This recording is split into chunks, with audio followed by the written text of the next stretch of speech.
Hello दोस्तों, आज हम यूपीडीएलएस सेकेंड सेमेस्टर का 7 चैप्टर कवर करने जा रहे हैं और इस चैप्टर का नाम है एक चर राशि में समीकरण या समीकरण एक चर राशि में।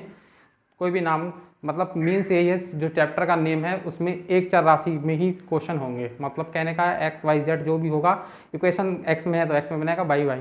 तो इसमें आज हम 3 मेन पॉइंट सबसे पहले देखेंगे।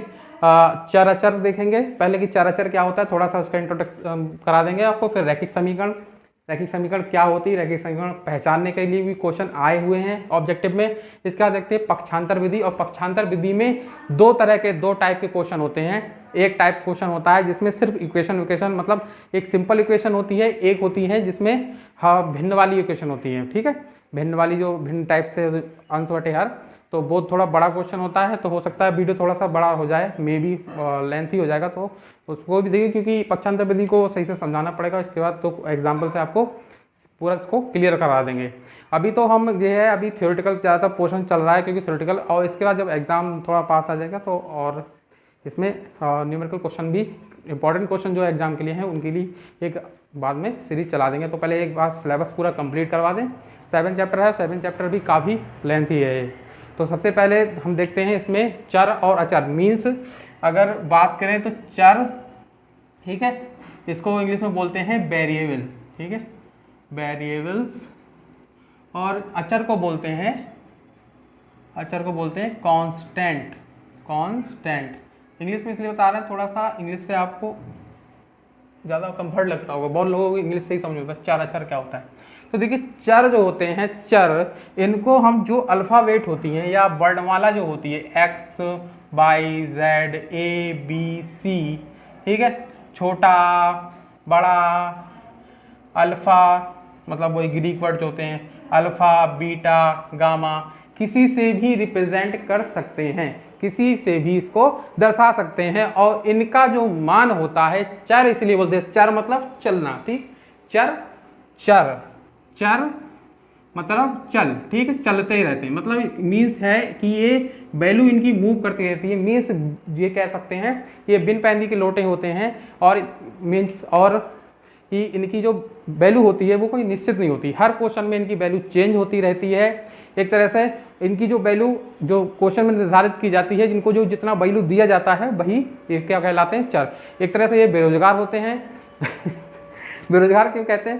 बेरोजगार इसलिए क्योंकि इनकी इज्जत उतनी ही होती है जितनी की जाती है। ठीक है, तो ये मतलब सीधे सीधे चर जो होता है, अगर कह सकते हैं तो चर जो होते हैं, चर ऐसी राशियां होती हैं जिनका मान हम निश्चित करते हैं। इनका मान कुछ भी हो सकता है, ठीक है, इनकी वैल्यू जो होती है, वैल्यू निश्चित नहीं रहती है। ठीक है, वैल्यू निश्चित नहीं है। ठीक, हर क्वेश्चन में अलग अलग वैल्यू होती है, इसीलिए चर जो होते हैं, चर को हम वेरिएबल्स या चर X Y Z A B C D, X Y कोई भी अल्फाबेट से इनको रिप्रेजेंट कर सकते हैं।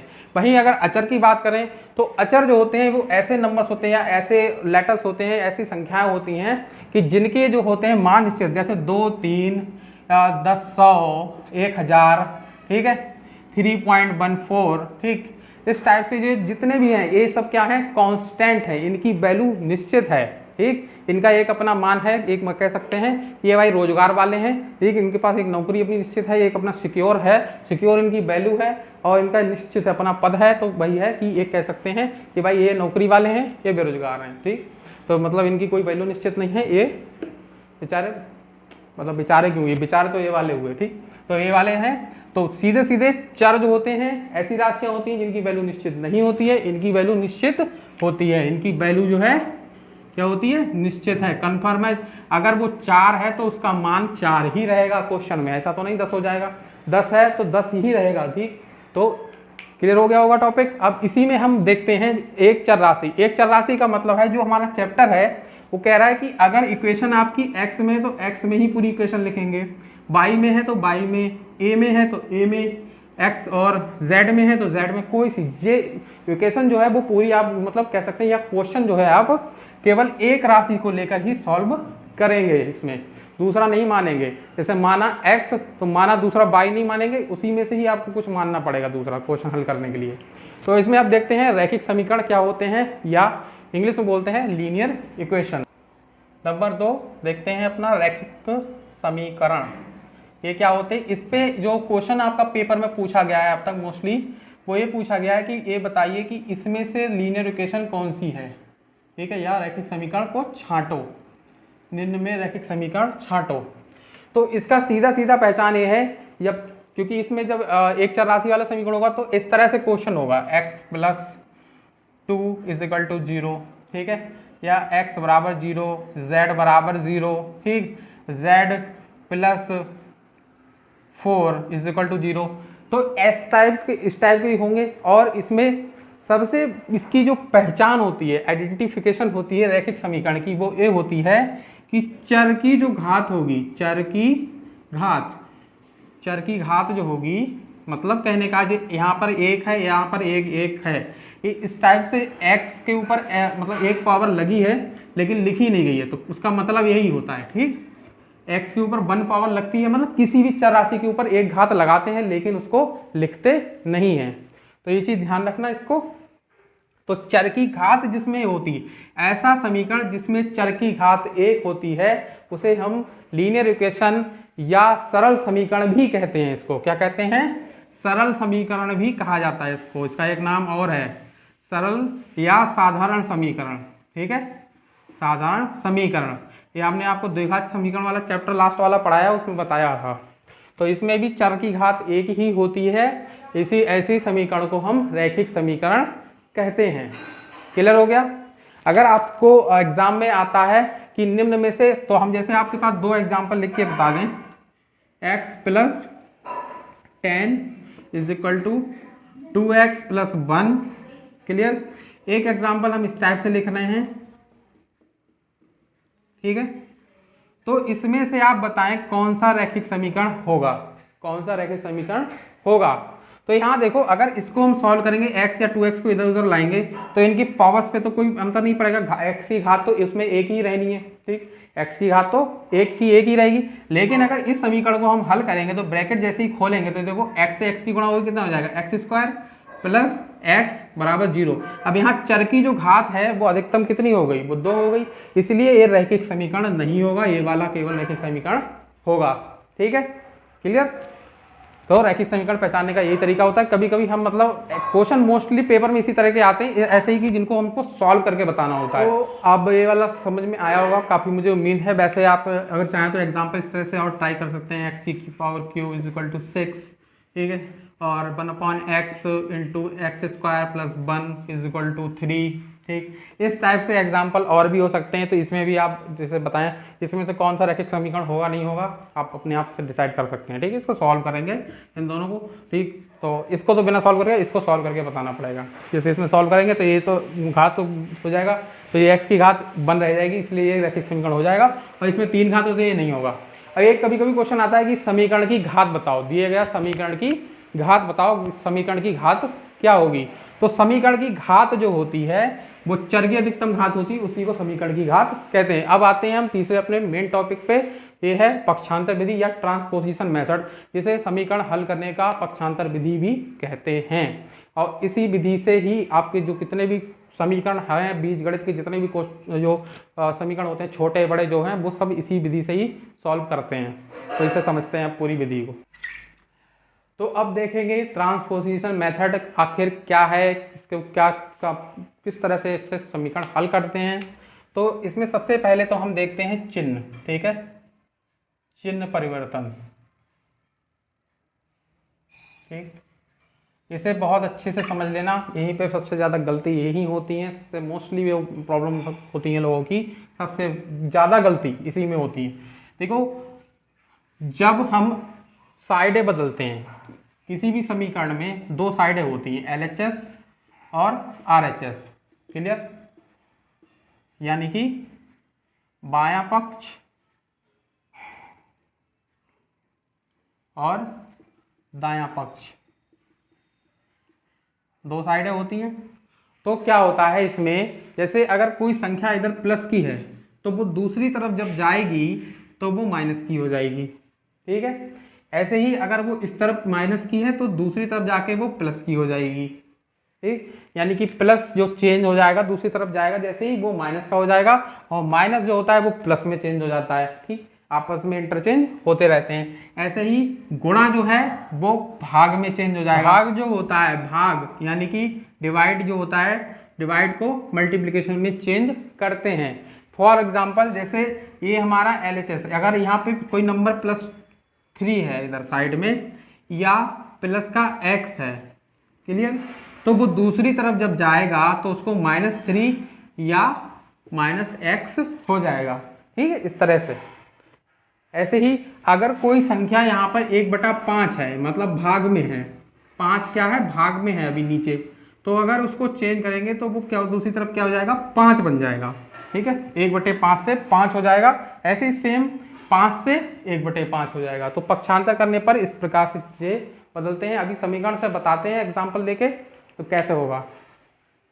समीकरण जो इस तरह के समीकरण होते हैं, ये लीनियर इक्वेशन है, मतलब रैखिक समीकरण। यहाँ पर देखो एक घात है केवल x के ऊपर, तो ये रैखिक समीकरण है। और इस तरह के समीकरण, वो भी एक चर राशि का समीकरण है, केवल x में ही है पूरा समीकरण। तो अगर इस तरह के समीकरण होते हैं या कोई भी समीकरण होता है सिंपली, तो सिंपल समीकरण में एक चीज याद रखना आप कि ये जो व्यंजक वाली राशि है, या कह सकते हैं x y z वाले जो भी टर्म्स होती हैं, सजातीय पद जो होते हैं, वो एक तरफ रहते हैं। ठीक, जो बीजीय व्यंजक होंगे या बीजीय व्यंजक एक तरफ, यानी कि x y z वाली जो टर्म है वो एक तरफ रहेंगी। और जो अंक होते हैं, ठीक है, अंक या कह सकते हैं अचर पद, या अचर पद, मतलब कोई नंबर 1 2 3 4 5 6 कुछ भी हो सकती है वो। ठीक, तो वो रहती हैं एक साइड। जैसे यहाँ पर देखो 5x है, 5x क्या है, एक x वाली नंबर है, तो भाई ये तो अपने साइड एक साइड रहेगी, उसको चाहे उधर भेज दो या इधर, कोई प्रॉब्लम, तो इसको यहीं रखते हैं। अब यहाँ 2 है, ये संख्या है, तो इसको उठाकर इधर ले जाएंगे। यही होता है पक्षांतर विधि द्वारा समीकरण को हल करना। ठीक, अब -2 था, -2 को हम दूसरी साइड ले गए, तो इसलिए क्या हो जाएगा, +2 हो जाएगा।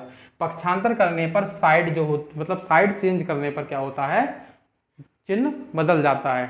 ठीक, जैसे कोई व्यक्ति है, आप क्या कहते हैं, वो अगर अपने देश में है तो वो उस देश का नागरिक है, उसको क्या बोलेंगे, तुम देश के नागरिक हो, यू आर सिविलियन। ठीक, यहाँ नागरिक हो। लेकिन अगर वही व्यक्ति बॉर्डर पार करके जब जाता है तो उसे क्या कहते हैं, उसे कहते हैं तुम विदेशी हो। ठीक, तुम इस देश के नागरिक नहीं, उसको मतलब ऐसी ठप्पा सीधे लग जाता है कि तुम विदेशी हो या टूरिस्ट हो, कुछ भी कह सकते हैं उसको। ठीक, तो मतलब वही है कि आप जैसे ही साइड चेंज करते हैं आपकी वैल्यू बदल जाती है। तो ये आप इसको जोड़ लेंगे, 3 और 5 क्या है, +2 हो जाएगा, तो ये जाएगा 5x = 5, x बराबर हो जाएगा 5। अब यहाँ देखो 5 क्या में है, गुणा में, क्योंकि यहाँ पर गुणा देखो इस तरह से लिखा हुआ है, तो यहाँ गुणा का चिन्ह लगा नहीं है, लेकिन गुणा का चिन्ह है, 5 और x के बीच में गुणा का चिन्ह है। तो इसीलिए हम जो अब क्या कर सकते हैं, हमें केवल x की वैल्यू होती है, क्योंकि हमें इनमें अज्ञात राशियों की वैल्यू निकालती है, यानी x y z की तो वैल्यू फाइंड करनी होती है। तो जो 5 है उसको हम उठाकर दूसरी साइड ले जाएंगे। इधर तो भाई साहब गुणा में है, उधर जाके काय में, भाग में हो जाएंगे, यानी कि बटे में चला जाएगा, तो यहाँ हो जाएगा 5/5। ऐसे इसको कैंसिल कर देंगे, यानी कि भाग कर देंगे, 5 एकम 5, यानी x का मान कितना आ जाएगा, सिर्फ 1 आ जाएगा। ठीक है, इस तरह का एक क्वेश्चन और करवा देते हैं, थोड़ा सा और क्लियर हो जाएगा। इसके बाद हम आपको जो भिन्न वाली जो इक्वेशन होती हैं उनको करवाएंगे। तो अब हम इसमें देखेंगे थोड़ा सा और एक क्वेश्चन को, जो थोड़ा बड़ा है, लेकिन बड़ा से देखने भर का है ये मात्र। तो इसमें देखते हैं, इसमें भी क्या करेंगे, पहले हम इस ब्रैकेट को खोल देंगे। ब्रैकेट सिर्फ दिखाने भर की एक छोटी ब्रैकेट लगी है, इसका कोई मान तो यहाँ नहीं है, लेकिन इसको ब्रैकेट को खोलना पड़ेगा। तो यहाँ देखिए, सिर्फ यहाँ क्या होगा, ब्रैकेट खुलने से सिर्फ एक चीज़ चेंज होगी, इनके चिन्ह बदल जाएंगे। जो ब्रैकेट के अंदर जो चीज़ें दे रखी इनके चिन्ह बदलेंगे। क्यों? क्योंकि इनके बाहर माइनस है। किसी भी ब्रैकेट के बाहर अगर माइनस होता है और ब्रैकेट को ओपन करते हैं तभी उसके अंदर के चिन्ह बदल जाते हैं। संख्याओं के सभी चिन्ह बदलते हो, केवल माइनस होता है तब, प्लस वाले में नहीं बदलता। प्लस में अगर यहाँ प्लस होता तो ये इसकी जो वैल्यू है वो वैसे ही रहती। क्यों? क्योंकि प्लस और प्लस का गुणा हो जो होता है, प्लस का और प्लस का जो गुणा होता है वो प्लस ही होता है। माइनस और माइनस का गुणा होता है वो भी प्लस होता है। क्लियर?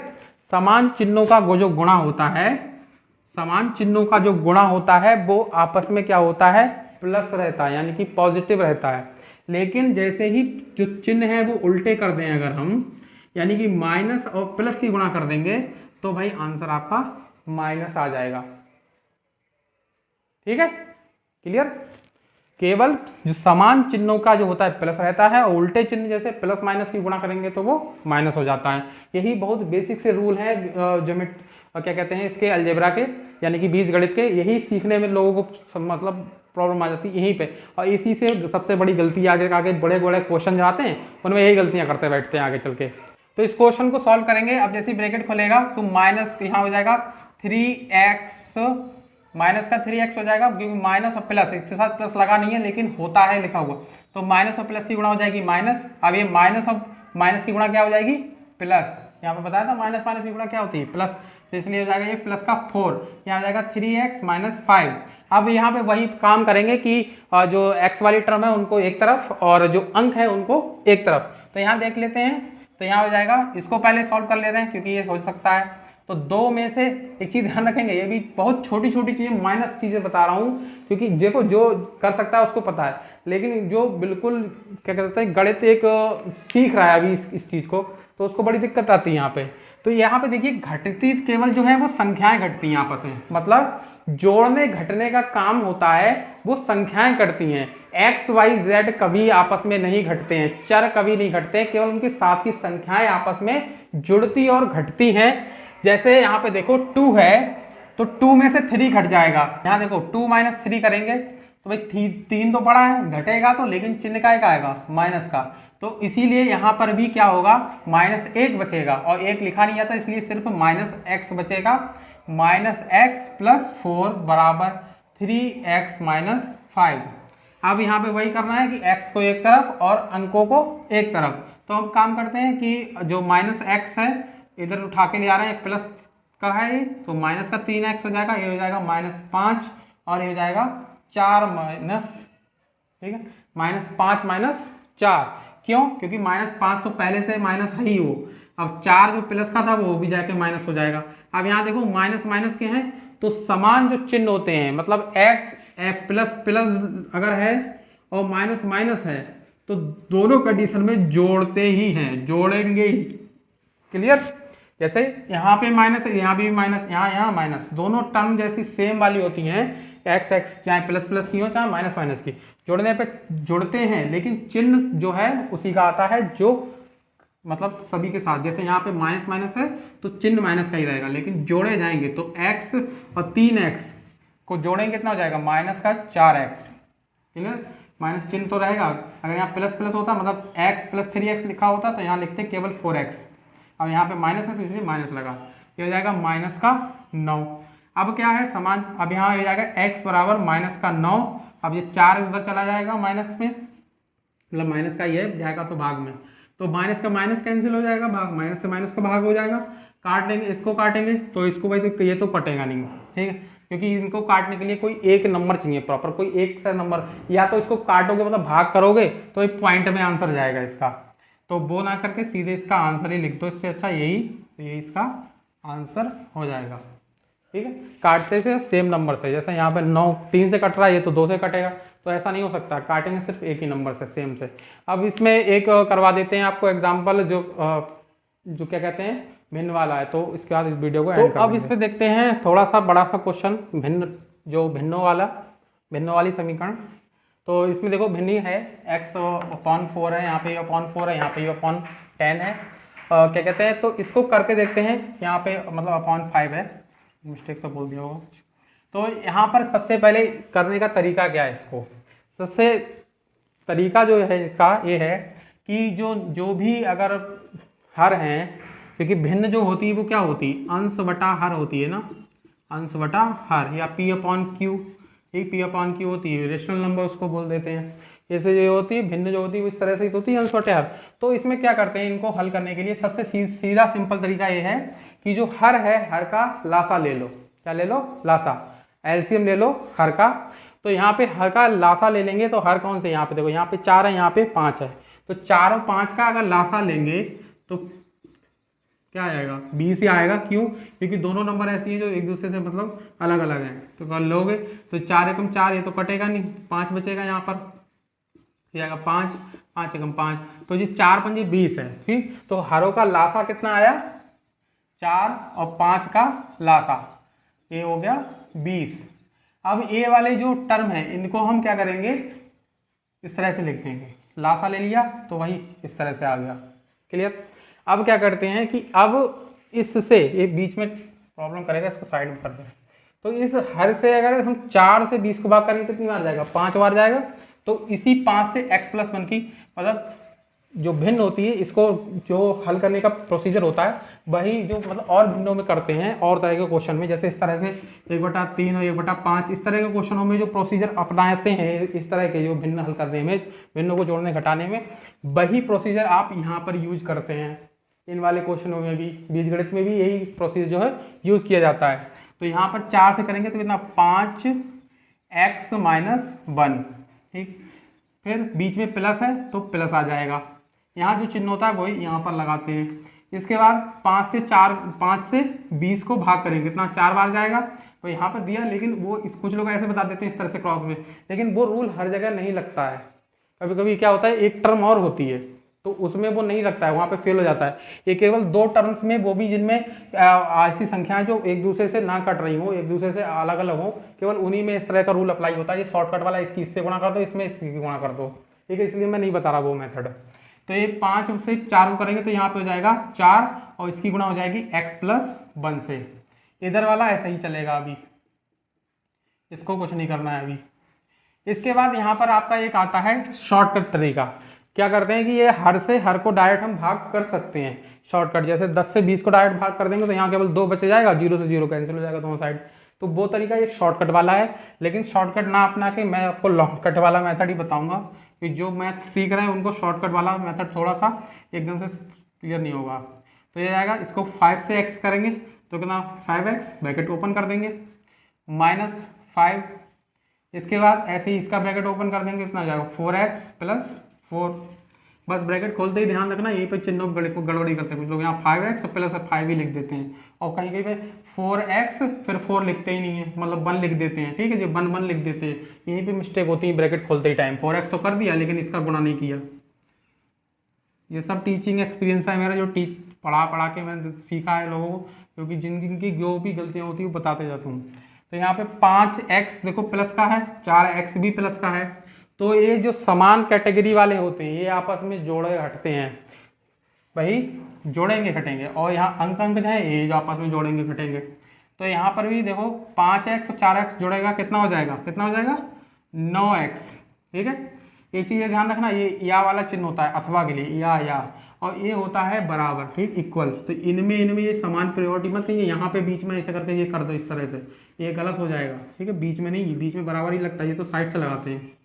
तो ये 5x और 9x हो जाएगा, ये -5 और प्लस का 4, तो ये वही हो जाएगा, ये आपका टोटल बनेगा जाके -1 बटे ये हो जाएगा 20, क्योंकि -5 है और प्लस का 4 है तो घट के कितना 1 बचेगा सिर्फ, ये हो जाएगा x+10 बटे 10। अब कर लेंगे क्रॉस मल्टीप्लाई, ठीक है, या बज्र गुणन, तो यहाँ हो जाएगा 9x-1, ठीक, और इस 20 को हम उठा के उधर ही भेज दे रहे हैं, तो यहाँ पे x+10/10 × 20, ठीक है, काट देंगे तो ये हो जाएगा 9x-1 बराबर ये हो जाएगा 2x+10, ठीक, तो ये जाएगा 9x-1 बराबर 2x+20, ठीक।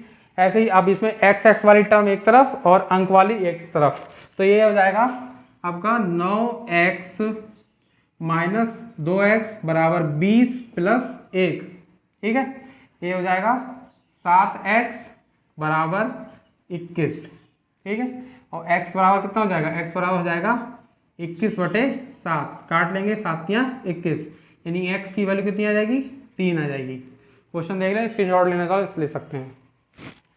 ठीक है। तो ये मेथड है, इस तरह के क्वेश्चन आते हैं। सबसे पहला काम हारों का लासा लेंगे और वैसे जैसे भिन्ने हल करते हैं और तरह की जो सिंपल भिन्ने होती हैं वो वाली हल करते हैं, वही मेथड इसमें भी यूज करते हैं। बाकी यहाँ से आपका फिर इस तरह देखो, यहाँ से फिर आपकी इक्वेशन वैसे ही बनना शुरू हो जाती है। यहाँ से इस तरह से जैसे ये हर अंश का जो है क्रॉस मल्टीप्लिकेशन कर लेते हैं, इसके बाद जो होता है यहीं से आपकी इक्वेशन वैसी जो लीनियर इक्वेशन है वहीं से यहाँ से बनना शुरू हो जाती है। फिर उसको बाकी वही हम अपना समीकरण वाले मेथड से सॉल्व कर लेते हैं। तो उम्मीद है आपको ये क्लास मतलब ये थोड़ा बहुत समझ में आया होगा। गर्मी में वीडियो बनाया बहुत मुश्किल से, और थोड़ा सा यार लाइक वाइक कर दो तो अच्छा लगता है। तो जल्दी मिलते हैं नेक्स्ट क्लास में, जिसमें अब हम आपको इसमें अब आप देखिए जो 3 तरह के मेन क्वेश्चन है इसमें। सबसे पहले संख्याओं वाले क्वेश्चन मेन है, उम्र वाले क्वेश्चन हैं, और इसके बाद आते हैं रेलगाड़ी के और काम वाले क्वेश्चन। ठीक, कारें और रेलगाड़ी के, ये तो सब करवाएंगे। चैप्टर यही सबसे बड़ा है, इसके बाद के चैप्टर इतने बड़े नहीं हैं। ठीक, तो जल्दी मिलते हैं नेक्स्ट क्लास में। जय हिंद।